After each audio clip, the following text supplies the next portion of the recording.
In Chapter 10, Section 3, we are simplifying radical expressions. Our objectives are to use the product rule for radicals, use the quotient rule for radicals, simplify the radicals, and use the distance and midpoint formulas. Use the product rule to simplify and assume that all variables represent positive real numbers. Example A is the square root of 5 times the square root of 10. You can multiply radicals together as long as they have the same index, and square roots have an index of 2. Since they're both square roots, you can combine them into a single square root to get the square root of 5 times 2, which is the square root of 10. Now this can't be simplified even further, so our answer is the square root of 10. In example B, the cubed root of 7 times the cubed root of 9, you can combine into a single radical because you can write this as the cubed root of 7 times 9, which can then be written as the cubed root of 63.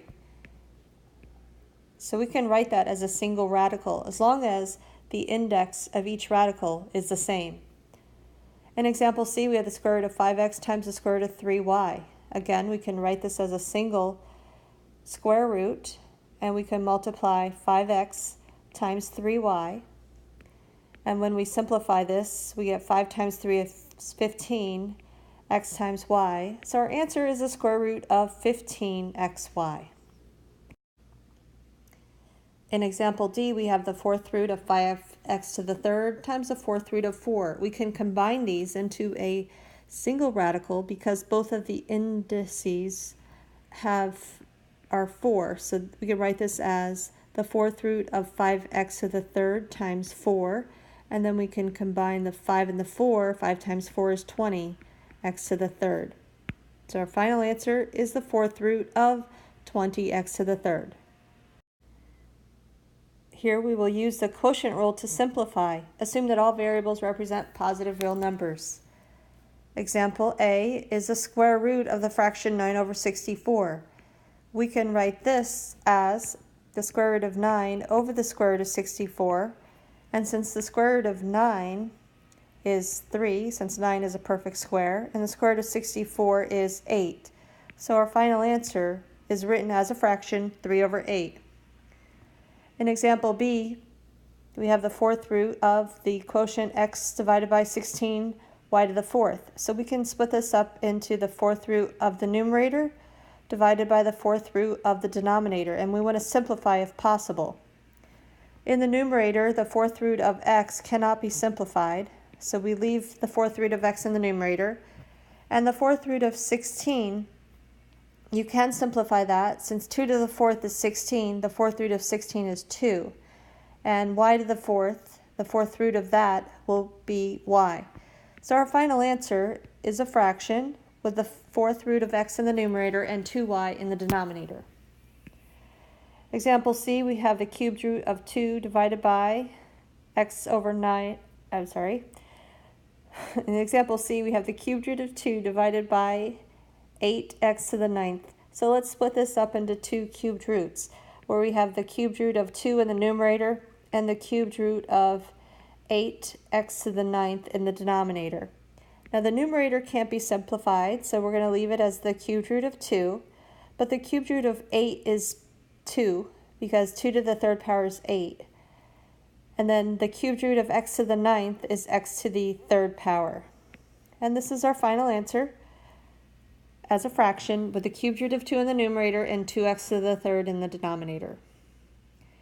In example D, we have the square root of the fraction x to the 12th in the numerator, 25y to the 8th in the denominator. So we can split this up into the square root of x to the 12th in the numerator and the square root of 25y to the 8th in the denominator. We can simplify each part. The square root of x to the 12th is x to the 6th. The square root of 25 is 5, and the square root of y to the 8th is y to the 4th. So we get our final answer as a fraction with x to the 6th in the numerator and 5y to the 4th in the denominator. In example E, we have the opposite of the cubed root of the fraction 125x in the numerator over y to the 9th. So we want to leave that negative out in front, and we can split this up into the cubed root of 125x in the numerator and the cubed root of y to the 9th in the denominator. Now the cubed root of 125 is 5 because 5 to the 3rd power is 125. But this x is not a perfect cube, so that's going to stay under the radical with an index of 3, the cubed root of x. And the denominator, the cubed root of y to the 9th, is y to the 3rd. So we have our final answer of -5 times the cubed root of x in the numerator over y to the 3rd in the denominator. For problem number 3, we want to simplify and assume that all variables represent positive real numbers. Now, most of the radicals that we have seen in the previous sections worked out quite nicely because if we were taking the square root, the quantities or the radicand were perfect squares. If we were taking the cubed root, the radicands were perfect cubes. So it ended up being nice simplified answers. In these cases, we're going to simplify the radicals, and we can do that by using factor trees. For example, in A, we want to find the square root of 20. Well, since 20 is not a perfect square, it's not going to come out to be a nice integer number. But we can factor 20, and 20 is the same thing as 4 times 5. So you could actually split this up into the square root of 4 times the square root of 5. And we know that the square root of 4 is 2, and the square root of 5, well, that can't be simplified, so we leave it as 2 times the square root of 5. We can write that as our final answer. Another way to solve this problem is to take that 20 and factor it, such as 2 times 10.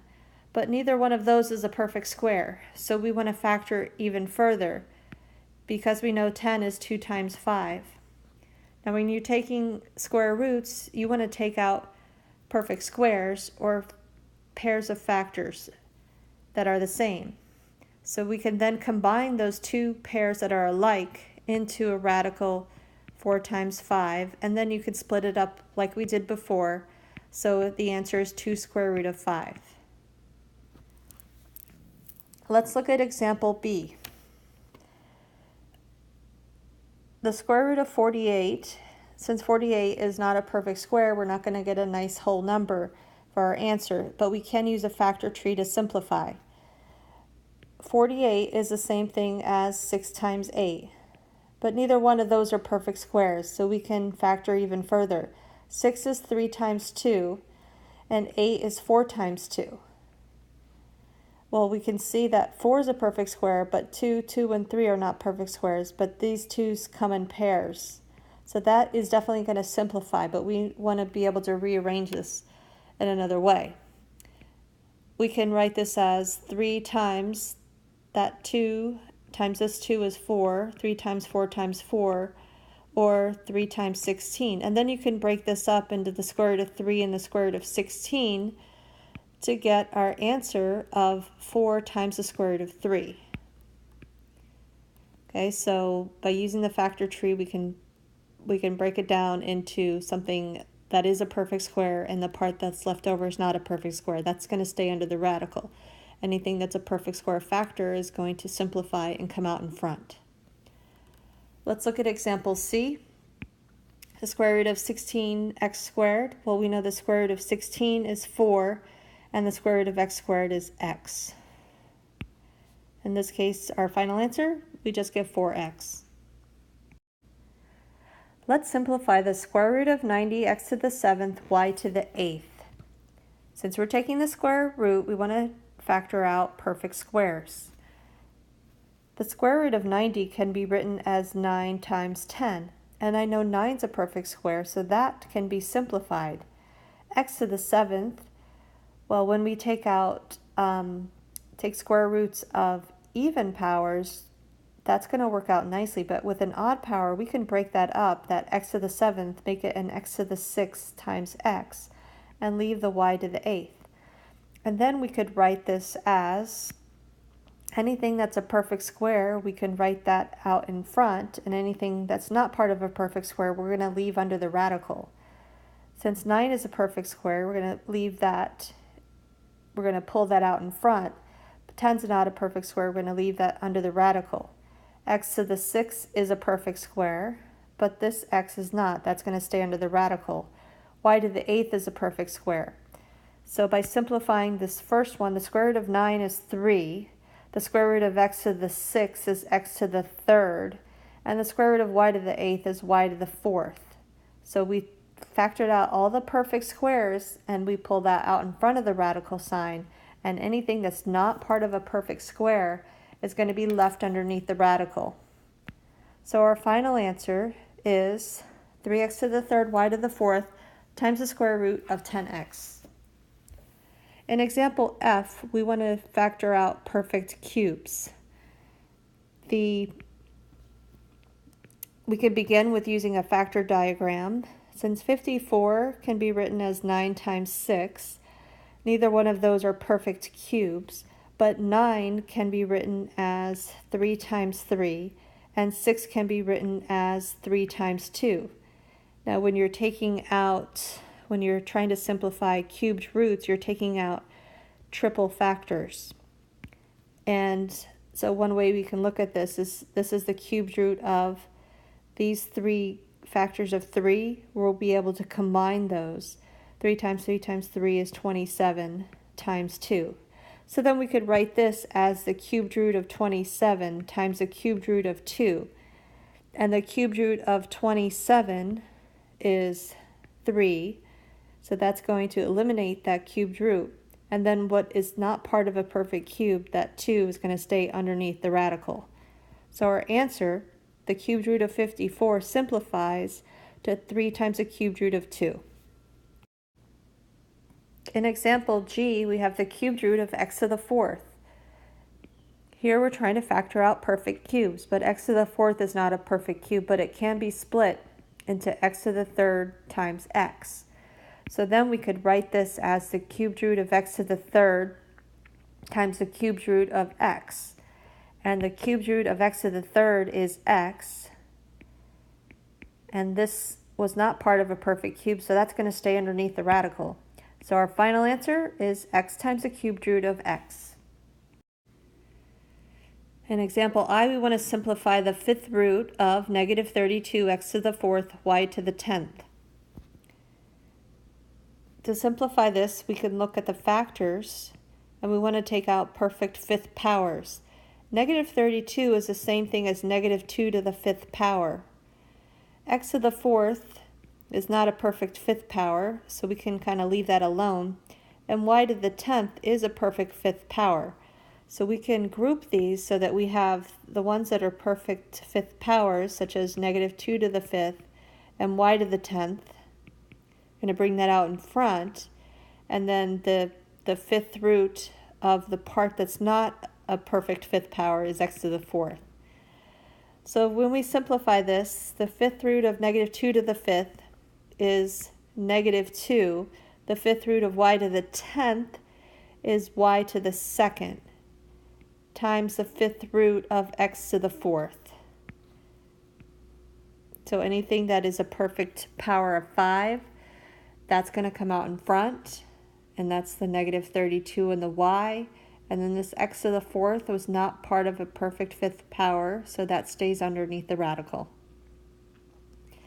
In example J, we can approach this a few ways. We can write this as a single radical. Square root of 80 divided by square root of 4 is the same thing as the square root of 80 divided by 4.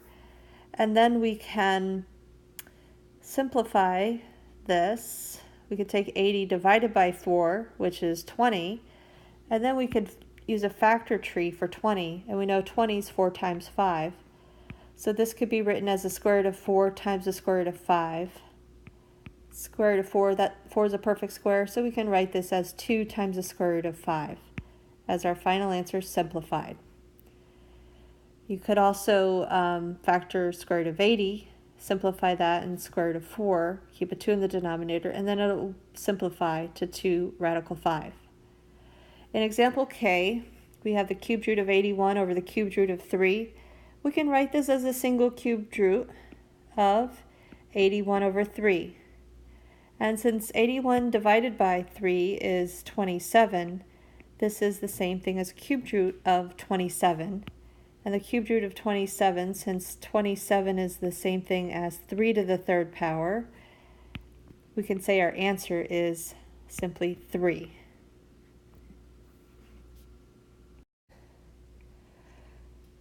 Example M is a cubed root of 40x to the 5th y to the 9th of the numerator over the cubed root of 5x to the 2nd power in the denominator.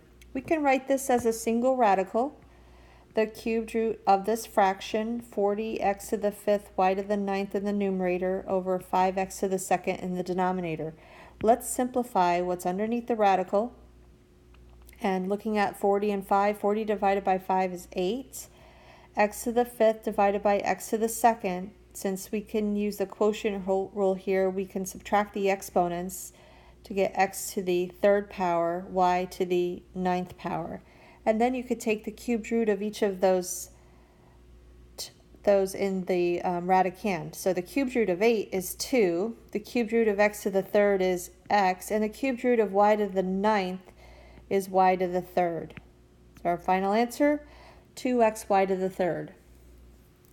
Example B, we have the square root of 50x squared divided by negative 5 times the square root of 25x to the negative 2 power. So we can write this as a single square root, but this negative 5 out in front, we want to write this as negative 1 over 5, and then write this as the square root of 50x squared over 25x to the negative 2 power. Let's simplify this with keeping that negative 1/5 out in front, and we have 50 divided by 25, which is 2, and then x squared divided by x to the negative 2, well, that's the same thing as x squared and bringing up that negative exponent to the numerator. And we can then write this as negative 1/5, the square root of 2x to the 4th. But this x to the 4th is part of a perfect square. So we can then write this as negative 1/5 times x squared, and then this square root of 2 is the only thing that's not a perfect square. So we can write our final answer as either negative 1/5 x squared square root of 2, or we can write it as a fraction with a negative x squared square root of 2 in the numerator and a 5 in the denominator.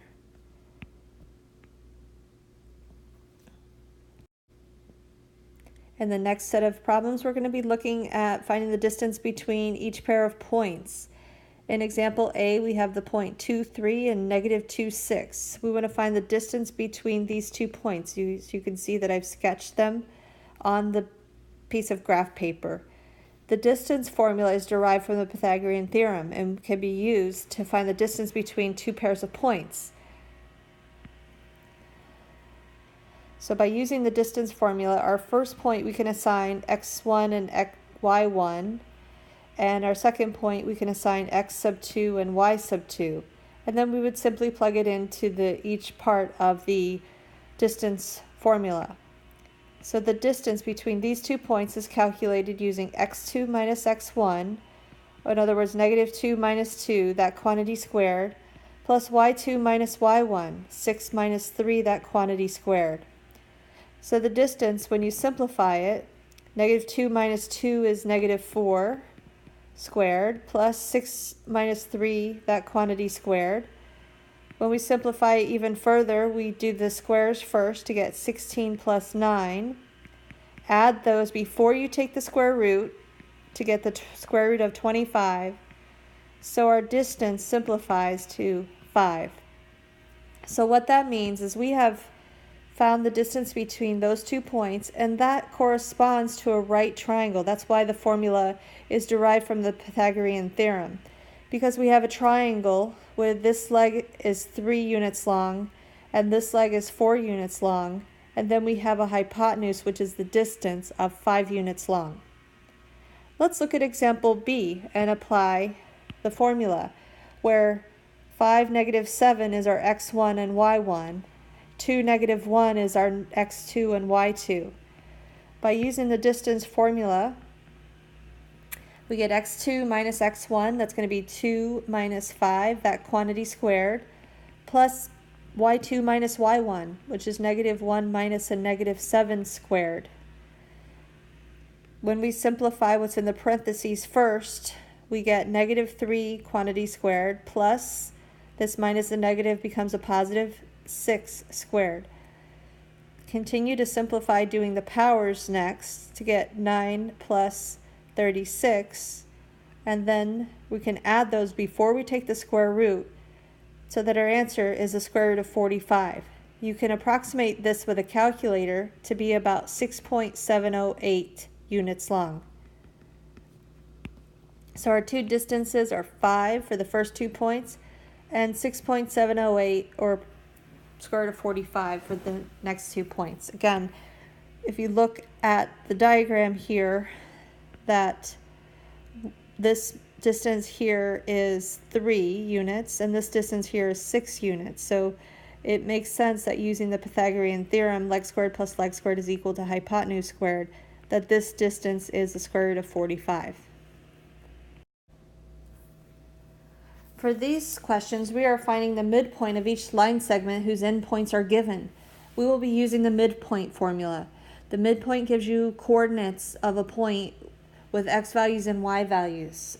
So we are going to add the x values and divide by 2, add the y values and divide by 2. Then we're going to take those two results and write your answer as an ordered pair, which represents the point that's right between those other 2 points. So by using the midpoint formula, we are going to add the x's, 2 plus 4, then divide by 2, and add the y's, 4 plus 3, and then divide by 2. We add the numerators first to get 6 over 3 and 7 over 3.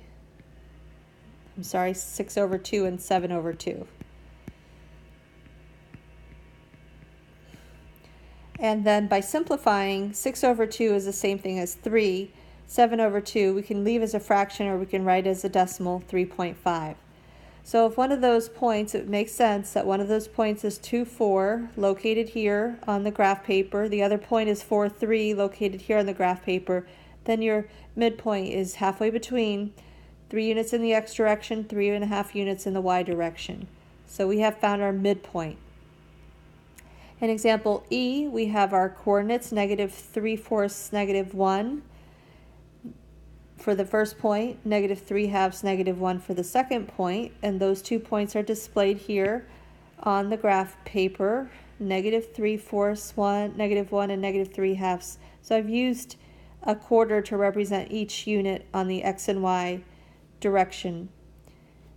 But we can still use the distance formula by adding up those x values, -3 over 4 plus -3 over 2, and then dividing that result by 2, and -1 plus -1 and dividing that result by 2. You'll need to add those fractions together and simplify to get -9 over 8 and -1. So that is our answer, which gives us the midpoint, the point halfway between these 2 points. And it makes sense if you are careful in your graphing, that point should be located immediately in between those 2 original points.